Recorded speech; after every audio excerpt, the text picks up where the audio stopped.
The bodies of 5 children are discovered off a dirt road near Camden, Alabama on September 3, 2014. Timothy Jones Jr., their father, is now on death row for their murders. Let's get into it.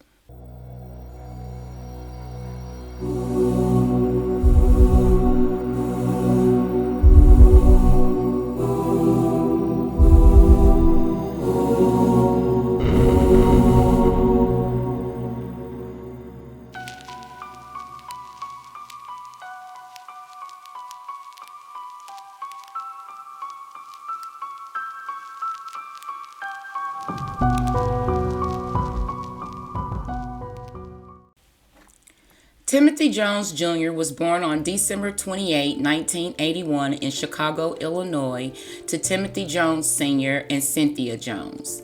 Cynthia was abused by her father and suffered with an untreated mental illness.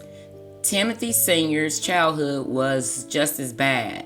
His mother was raped by her stepdad and then forced to marry him when she became pregnant with Timothy Sr. Timothy Sr. witnessed not only his mother being abused throughout his childhood, but his mother became the abuser in her relationships after she escaped her marriage with her stepfather. Here we have another case of not breaking generational curses.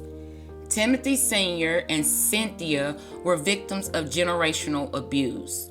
Their abuse was not corrected, so that abuse was passed down to Timothy Jr. following his birth. Cynthia was not interested in being a mother to Tim at all. She would not comfort him when he cried, and if he didn't stop crying, she would give him ice baths to shock him to stop the crying. And because she didn't want a fat baby, she would put laxatives in his food. Tim suffered abuse from Cynthia until he was 3 years old, and he was terrified of her. Tim Sr. was only 20 years old when he divorced Cynthia. She was institutionalized shortly after and seems to be her whereabouts as of today. Tim Sr. moved in with his mother, Roberta Thornberry, who helped raise Tim Jr. But this decision didn't provide a great home environment for Tim either. Sr. had remarried and had violent intentions, which resulted him in being abusive to his new wife, Karen Williford. Karen and Tim Sr. had 2 children, Travis and Tyler. Tim Sr. was arrested on more than one occasion throughout Tim's childhood. His mother, Roberta, also remarried and was abusive to her new husband. Tim Jr. was not only surrounded by domestic abuse, but also a great amount of drug and alcohol abuse. Tim Jr. began using drugs when he was 15, and his usage became worse after he suffered from a brain injury due to a car accident that caused him and his cousin to hit a tree. When Tim was able to join the Navy, he was discharged after only 6 weeks because he was caught with drugs. When he was 19, he was arrested for cocaine, car theft, and forging checks. Therefore, in March of 2002, he was sentenced to 7 years in prison, but released in January 2003 after only serving 10 months of his sentence. Tim, now 21 years of age and seemed to stay out of trouble after his release from prison, found religion and got his degree in computer engineering from Mississippi State University in 2011 and landed a job with Intel. At the age of 22, he met Amber Kaiser, 19, and they married in June of 2004 after just 6 weeks of meeting each other.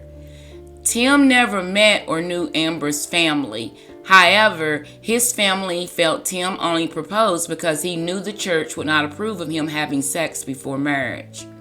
Amber admitted falling in love with Tim because not only was he smart and accomplished, but he appeared to have his life together. 2 years after their marriage, they started a family, and between 2006 and 2012, they had 5 children: Abigail, Gabriel, Nathan, Eli, and Muriel. Amber stated that Timothy was a good father and provider, but soon after their marriage, Tim became strict in his religion and demanding of her. His rules were that she couldn't have friends, she wasn't allowed to wear makeup, trousers, or cut her hair. He believed that women were only to be seen and not heard, and the children were to be kept out of the way. Amber had to quit her job and stay at home with the children, and Tim wanted her to have however many children he decided that he wanted. Tim was extremely violent to Amber if she didn't follow the rules, and it was nothing for him to abuse her in front of the children, and after the beatings he would preach to her. Amber was unhappy and thought that when Tim landed his job at Intel, it would be a better life for the family. They would have a bigger home and she would have help from a nanny with the children. Instead, when the family moved from Mississippi to South Carolina for Tim's new job, Amber was disappointed to learn that Tim had brought a rundown trailer. The children had their own room while he and Amber slept in the living room on the pallets. Alright, hold up. Now, I would have been thinking, first you brought me and my kids to this raggedy ass trailer to supposedly have a better life, and now you want me to sleep on these hard ass pallets? Nah. Soon as he went to work the next day, me and my kids have been hauling it out on foot. As time goes by, their yard will contain junk, equipment, and trash. The Department of Social Services stayed in and out of the family home from 2011 through 2014. Amber was open to their continued cleanup requests of the home. Tim, on the other hand, would become upset and claim that he talked to an attorney who told him that he didn't have to let DSS in his home. DSS caseworkers reported that the home was filthy. The vents were blocked from clothes and trash all over the floor. Construction equipment was everywhere. The toilet wasn't working. The children were dirty, and the roaches had started moving in. The Department of Social Services was aware of the domestic abuse in the home. It was also documented in their reports. Tim would spit on Amber, headbutt her until she blacked out, and threatened to break her neck. Amber declined the Department of Social Service referral to Sister Care, a nonprofit organization for those who have survived domestic abuse. Her choice was to remain in the home with the children and Tim. In 2012, Amber begins having an affair with their 19-year-old next-door neighbor. Tim finds out, packs up the children, and goes to Mississippi to live with his father and stepmother, leaving Amber with no idea where he had taken the children. Amber soon learns where they are and reports Tim to the Department of Social Services. They tell her to contact the police and get an attorney. Amber attempts to go to Mississippi and get the children, but Tim's family would not turn them over. Their divorce was granted in October of 2013. Tim, now 31, was given custody of the children, and Amber, 27, was allowed visitation on holidays and every other weekend. Tim appears in court with an attorney and tells the judge that he was moving to Mississippi because he would have a family support system, and once there, he would get a job. His therapist spoke on his behalf, stating that he was a responsible father and highly intelligent and would be capable of taking care of his children on his own.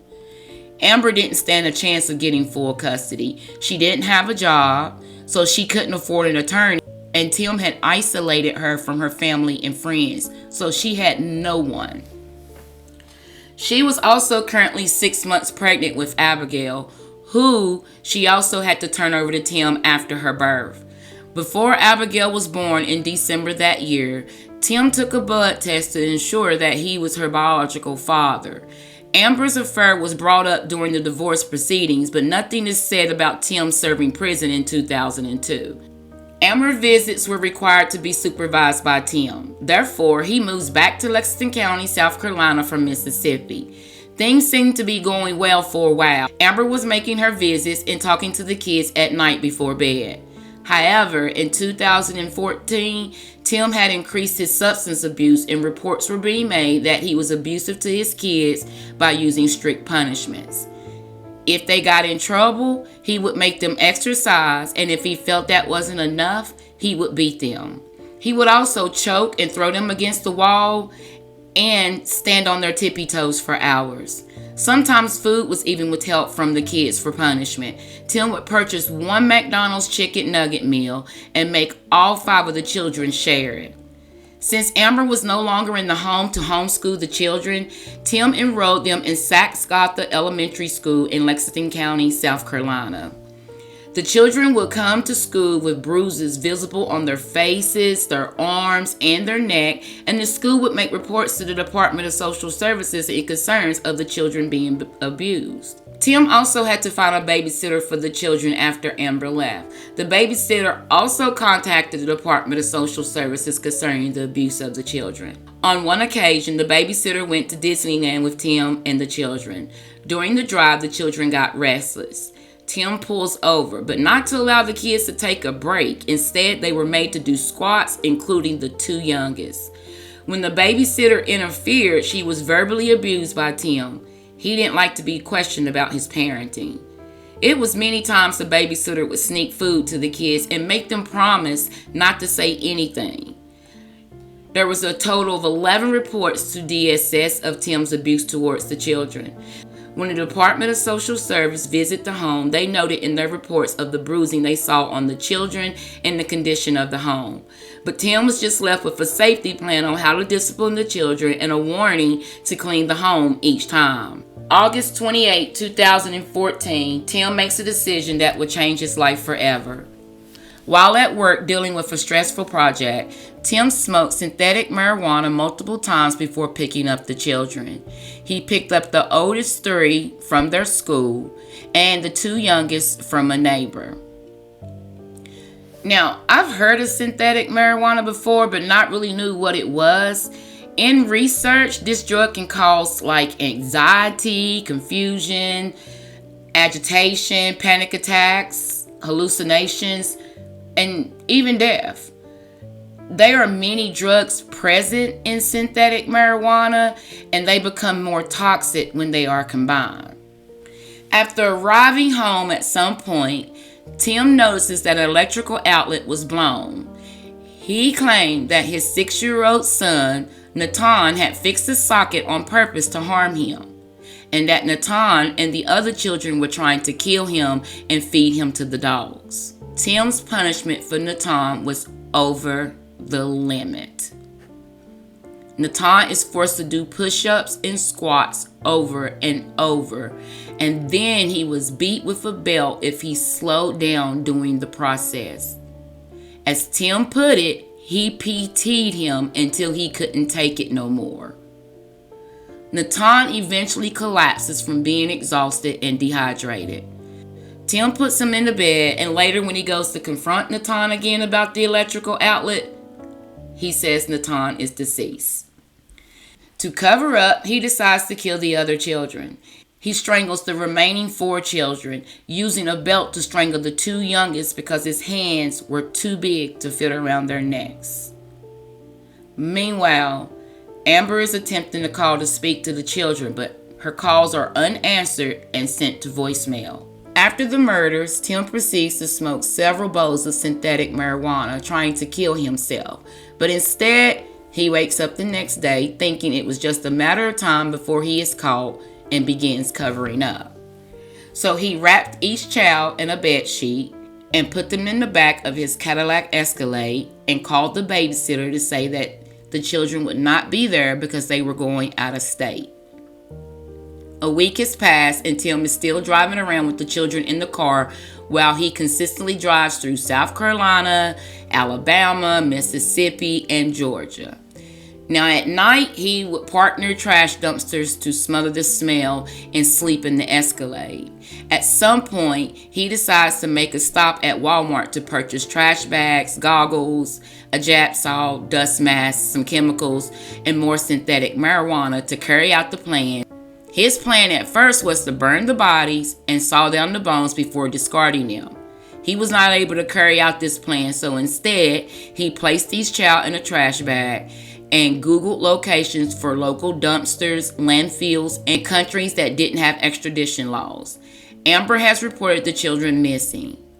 September 6, 2014, 8 days after he murdered his children, Tim dumped the bodies of all 5 children in a rural area near Pineapple, Alabama. But his plans to leave the country were blocked later that same day when he was stopped at a routine checkpoint in Mississippi near his parents' home. The officer smelled a strong odor of trash and marijuana when he approached the vehicle. Tim's speech was slurred, his eyes was glassy, so he was told to pull over. It was first believed by his behavior that he was drinking under the influence of alcohol because he was acting agitated and slightly aggressive. But when they ran his license plate, they were immediately informed by dispatch of the missing children. The officer asked Tim why his vehicle smelled like garbage. He replied, "It is garbage." Wow.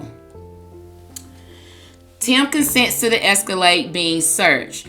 During the search, they find synthetic marijuana items to make meth, bleach stains on the carpet, children's clothing, blood stains on the back seats, a bottle of bleach, acid, and charcoal fluid. The smell was described as death. Tim is arrested and admits to the murders once he is at the police station, but his reason was that the children was trying to kill him. September 9, 3 days after his arrest, he begins to cooperate with law enforcement and leads them to the location of where he had left the bodies of his 5 children. Due to decomposition and animals, their bodies were unrecognizable.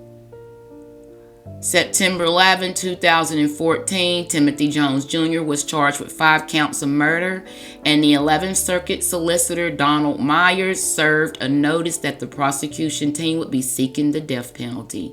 Tim pleads not guilty by reason of insanity. Now let me try and make this make sense.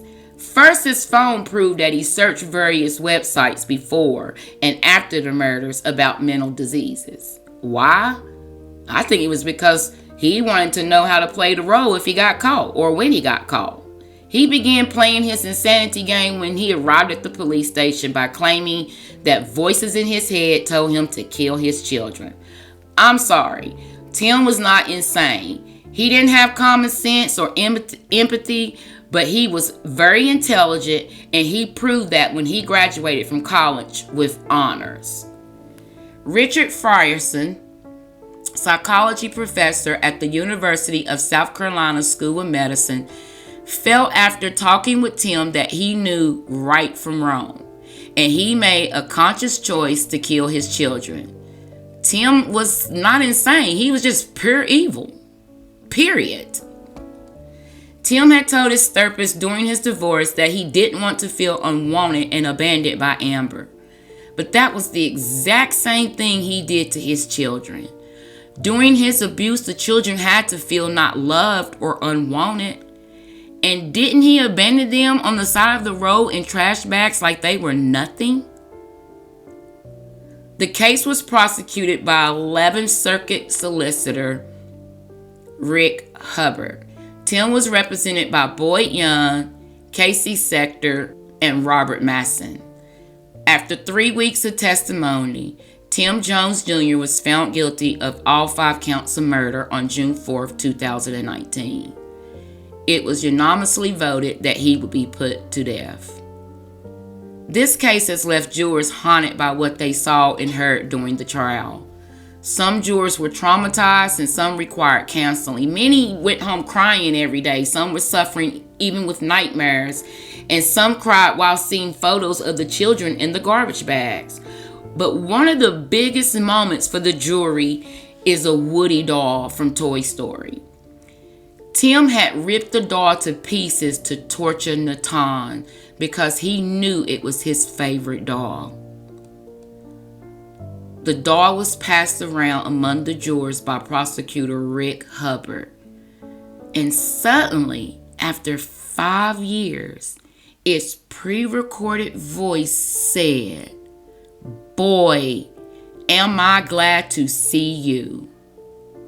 Jurors felt that this was a message from Natan. They were their last voices for the children. There was no problem in voting for the death penalty. Jurors felt that Tim had earned it. Judge Eugene Griffin provided brochures where jurors could find counseling. Today, these jurors are still connected and support each other.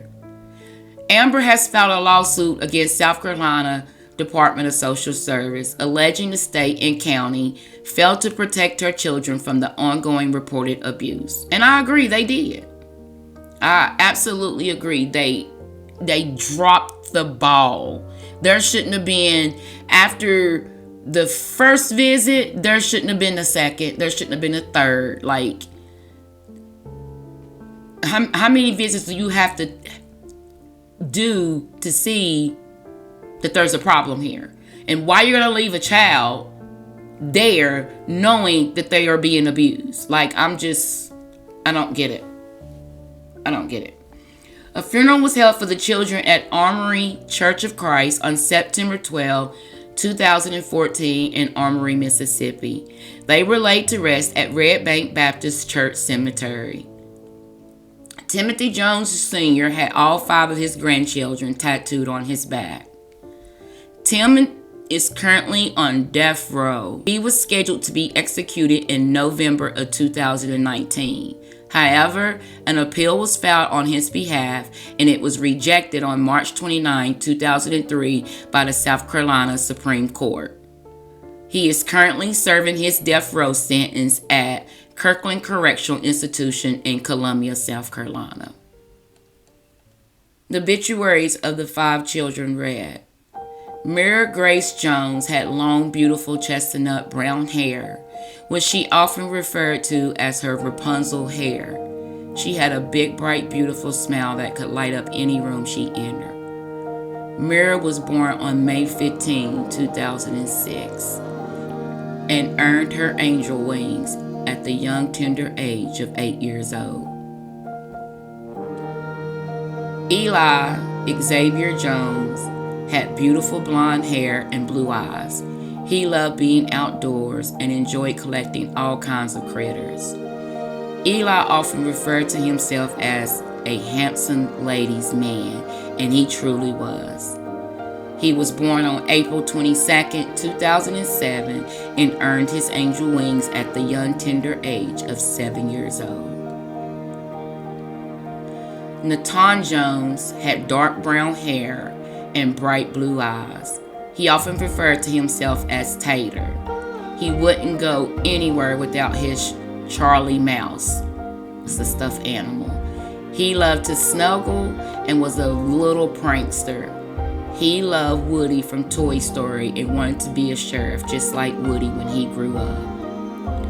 Nathan was born on April the 11th, 2008 and earned his angel wings at the tender age of 6 years old. Gabriel Jones had golden brown hair and blue crystal eyes. He had a continuous and very contagious smile. Gabriel truly lived up to his name, and he was one of a kind with angelic and very gentle personality. Gabriel was born on December the 5th, 2011, and earned his angel wings at the young and tender age of 2 years old. Abigail Elaine Marie Jones had chestnut brown hair and amazing hazel-colored eyes. She always had to have her juice and blankie. Abigail loved attention and was a sweet baby girl who always knew what she wanted. She was truly a rainbow after a storm. Abigail was born December 12, 2012, and earned her angel wings at the young, tender age of 1 year old.